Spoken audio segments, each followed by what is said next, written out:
अस्सलाम वालेकुम नाज़रीन, मैं हूं तलहा और आप देख रहे हैं तलहा वॉइस चैनल। नाज़रीन, मुझे उम्मीद है कि आप सब खैरियत से होंगे। चलते हैं हम अपने मौजू की तरफ। किसी जगह एक शख्स रहता था जिसके 3 बेटे थे। इस शख्स ने अपने तीनों बेटों का नाम अब्दुल्ला रखा हुआ था। हत्ता कि काफ़ी दिन बाद वो शख्स बीमार हो गया और इसने अपने तीनों बेटों को अपने पास बुलाया और वसीयत की कि अब्दुल्ला को विरासत मिलेगी और अब्दुल्ला को विरासत नहीं मिलेगी और अब्दुल्ला को विरासत मिलेगी। ये कहने के फौरन बाद इस शख्स की रूह कब्ज़ हो गई। वो खुद तो फौत हो गया लेकिन अपने बेटों को हैरत में डाल गया कि हम किस तरह फैसला करेंगे कि किन 2 अब्दुल्ला को विरासत मिली है और किस अब्दुल्ला को विरासत नहीं मिली। तीनों भाइयों ने फैसला किया कि हम शहर जाकर काजी से अपना मसला बयान करते हैं और इसका कोई हल जानते हैं। तीनों भाई शहर की तरफ रवाना हुए। रास्ते में उन्होंने एक ऐसे शख्स को देखा जो किसी गुमशुदा चीज को तलाश कर रहा था। इन भाइयों के पूछने पर इस शख्स ने बताया कि इसकी ऊँटनी गुम हो गई है जिसको वो तलाश करता फिर रहा है। एक अब्दुल्ला ने पूछा कि तेरी ऊँटनी एक आंख से कानी थी? तो इस शख्स ने कहा, हाँ, मेरी ऊँटनी एक आंख से कानी थी। दूसरे अब्दुल्ला ने कहा, क्या तेरी ऊँटनी एक टांग से लंगड़ी थी? तो इस शख्स ने कहा, हाँ, बिल्कुल ऐसा ही था। तीसरे अब्दुल्ला ने कहा, क्या तेरी ऊँटनी की दुम कटी हुई थी? तो वो शख्स खुश होकर बोला, जी हाँ, मेरी ऊँटनी की दुम कटी हुई थी। इस शख्स ने कहा कि हाँ, जल्दी से बताओ कि मेरी ऊँटनी कहाँ है। इन तीनों भाइयों ने कहा कि हमें आपकी ऊँटनी के बारे में कोई इल्म नहीं, हमने इस ऊँटनी को नहीं देखा। ये बात सुनकर वो शख्स जलाल में आ गया। इस शख्स ने कहा कि इन तीनों भाइयों को पकड़कर काजी के पास ले जाते हैं, जरूर ये मेरी ऊँटनी को ज़िबा कर कर खा गए होंगे और अब ये अपना जुर्म को छुपाने के लिए झूठ बोल रहे हैं।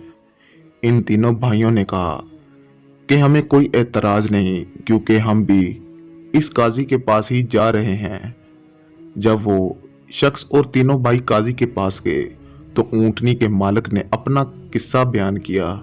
काजी ने कहा, जिस तरह तुम तीनों भाइयों ने ऊँटनी की निशानी बताई है तो इस बात से मालूम होता है वो ऊँटनी तुम्हारे पास ही है और तुम तीनों भाई अपना जुर्म कबूल कर लो।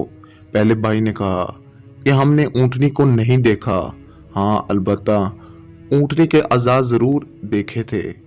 जब मैंने इस शख्स को कहा कि तेरी ऊँटनी एक आंख से कानी थी तो मैंने देखा था कि एक तरफ की घास खूब चरा हुआ था लेकिन दूसरी तरफ का घास वैसे ही सरसब्ज था। इसका यही मतलब है कि इसकी ऊँटनी एक आंख से कानी थी। दूसरे भाई ने कहा कि रास्ते में 3 कदम तो लगे हुए थे लेकिन एक कदम का निशान नहीं था, जिसका मतलब था कि जानवर लंगड़ा भी था। तीसरे अब्दुल्ला ने कहा कि जब भी कोई जानवर गोबर करता है तो वो अपनी दुम से इधर उधर बखेरता है लेकिन वो गोबर एक ही लाइन में पड़ा हुआ था। इसका एक ही मतलब है कि ऊँटनी की दुम कटी हुई थी जो अपना गोबर दाएं बाएं फैला नहीं सकती। काजी ने इस ऊँटनी के मालिक को काफ़ी देर तक देखता रहा और इस शख्स को कहा कि तुम जा सकते हो, तुम्हारी ऊँटनी इनके पास नहीं है। ये बात सुनकर वो शख्स वहाँ से चला गया। इसके बाद इन तीनों भाइयों ने अपना किस्सा बयान किया। ये सुनकर काजी बहुत हैरान हुआ। इस काजी ने कहा कि आज तुम मेहमान खाने में ठहर जाओ, मैं कल तुम्हें इस बात का हल बता दूंगा। वो तीनों भाई मेहमान खाने में ठहर गए तो उन्होंने महसूस किया कि इनकी खिदमत की जा रही है। कुछ देर के बाद इनको खाना पेश किया गया जो गोश्त और रोटी पर मुश्तमिल था। पहले भाई ने देखते ही कहा कि ये सालन कुत्ते के गोश्त का बना हुआ है। दूसरे भाई ने कहा कि ये रोटी जिसने पकाई है वो अमल और पूरे दिनों से है। तीसरे भाई ने कहा कि ये काजी अपनी माँ की नाजायज औलाद है। बात काजी तक पहुंच गई। दूसरे दिन काजी ने इन तीनों भाइयों को अपने सामने पेश किया और कहा कि तुम में से ये किसने कहा था कि ये कुत्ते का गोश्त है। पहला बोला कि मैंने कहा था। काजी ने बावर्ची को बुलाकर पूछा तो इसने कहा कि पकाने के लिए कुछ नहीं था, लेकिन इसे एक शरारत सूझी तो इसने कुत्ता मारकर इसका गोश्त पका लिया और इस गोश्त को खाने के लिए भिजवा दिया।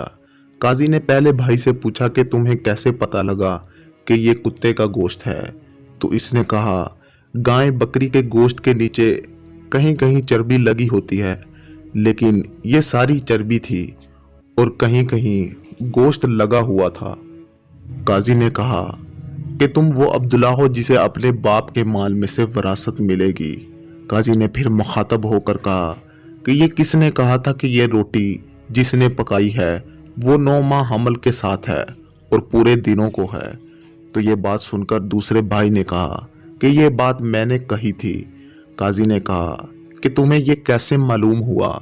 दूसरे भाई ने कहा कि ये रोटी एक तरफ से खूब फूली हुई थी जबकि दूसरी तरफ से कच्ची और मोटी थी।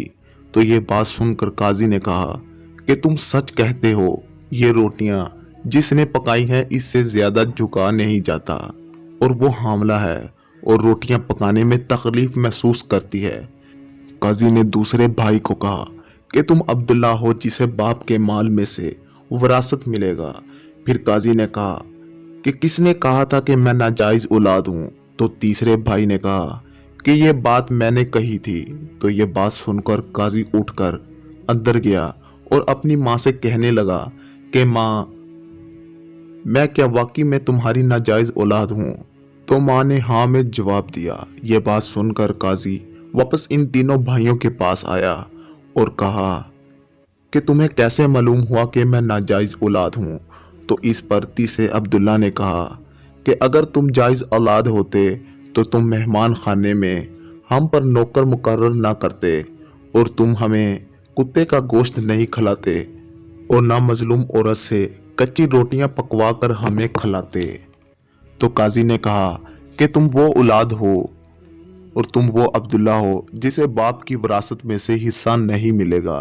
तीसरे भाई ने हैरान होकर कहा, पर ऐसा क्यों? तो काजी ने कहा कि एक नाजायज औलाद ही दूसरे शख्स को अच्छी तरह पहचान सकती है और तुम भी मेरी तरह नाजायज औलाद हो।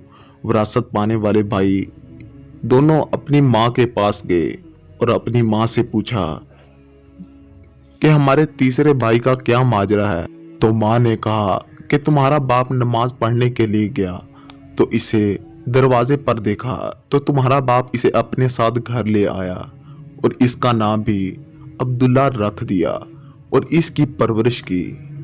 मेरे भाइयों, अगर आपको ऐसी और वीडियो चाहिए तो हमारा चैनल सब्सक्राइब करें और साथ लगे घंटी के बटन को दबा दें ताकि रोज़ाना की अपलोड होने वाली न्यू वीडियो सबसे पहले आप तक पहुंचे।